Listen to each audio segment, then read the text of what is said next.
Del Evangelio según San Lucas, capítulo 17, versículos del 1 al 6. En aquel tiempo Jesús dijo a sus discípulos: No es posible evitar que existan ocasiones de pecado, pero hay de aquel que las provoca. Más le valdría ser arrojado al mar con una piedra de molino sujeta al cuello, que ser ocasión de pecado para la gente sencilla. Tengan pues cuidado. Si tu hermano te ofende, trata de corregirlo, y si se arrepiente, perdónalo. Y si te ofende 7 veces al día, y 7 veces viene a ti para decirte que se arrepiente, perdónalo. Los apóstoles dijeron entonces al Señor: Aumentanos la fe. El Señor les contestó: Si tuvieran fe, aunque fuera tan pequeña como una semilla de mostaza, podrían decirle a ese árbol frondoso: Arráncate de raíz y plántate en el mar, y les obedecería. Palabra del Señor.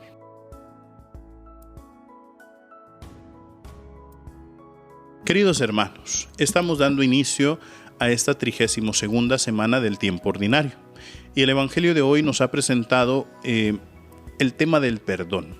Recordemos que el tema del perdón no es algo fácil en nosotros.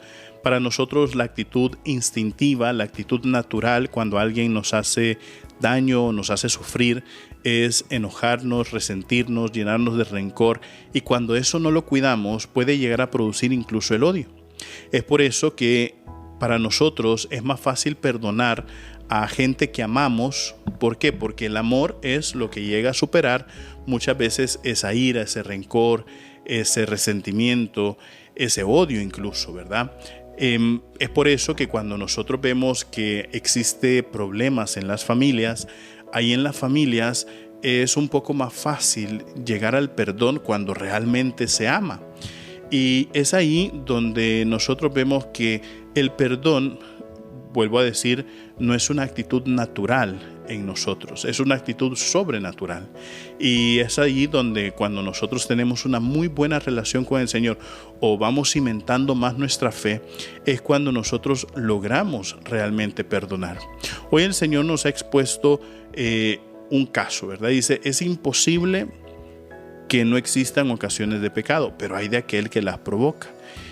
Y es ahí donde nosotros vemos, claro, el enemigo, el demonio, siempre va a querer hacernos tropezar.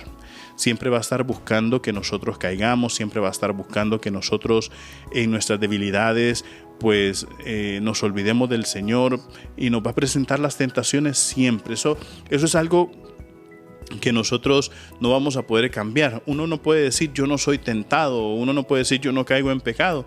Claro, si es que al final el demonio siempre conoce a la perfección cuál es nuestra debilidad, y siempre nos va a poner enfrente la tentación que nos va a hacer caer fácilmente, ¿verdad? Pero claro, cuando nosotros vamos fundamentando más nuestra fe, vamos amando más al Señor, vamos terminando a tener una buena relación con Él, es ahí donde nosotros podemos reconocer las tentaciones y alejarnos, ¿no?, de esas mismas tentaciones que nos hacen caer en pecado. Y es ahí donde también pues el Señor dice: existen pues estas circunstancias que son inevitables, pero hay de aquel que sabiendo, estando consciente, se vuelve en ocasión de pecado para gente sencilla. Entonces más le valdría morir. ¿Por qué? Porque en el fondo eso es inducir a alguien más a cometer el pecado, queridos hermanos, es algo terrible.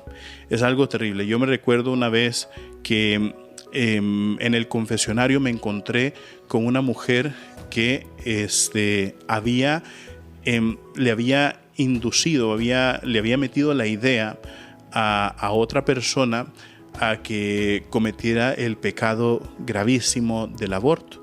Y decía: Padre, he tenido yo que cargar con ese dolor tan fuerte porque yo fui la que le dije a esta otra persona, a esta otra mujer, que fuera a abortar, y ella lo hizo. Y ahora yo me arrepiento, y para mí ha sido una carga, un dolor bien inmenso. Y es cierto, o sea, se convirtió en una ocasión de pecado. y eso le dolió, le ennegreció el alma y le causó un dolor muy terrible. Pero sabemos que así como nos ha dicho la palabra, Dios siempre perdona. Dios nunca se cansa de perdonar. Somos nosotros los que a veces nos cansamos de pedir perdón, como nos ha enseñado el Papa Francisco. Es ahí donde nosotros tenemos que pedirle al Señor, al igual que los discípulos el día de hoy: Señor, aumentanos la fe. Y recuerden, mis queridísimos hermanos, nosotros somos lo máximo para Cristo. Así sea.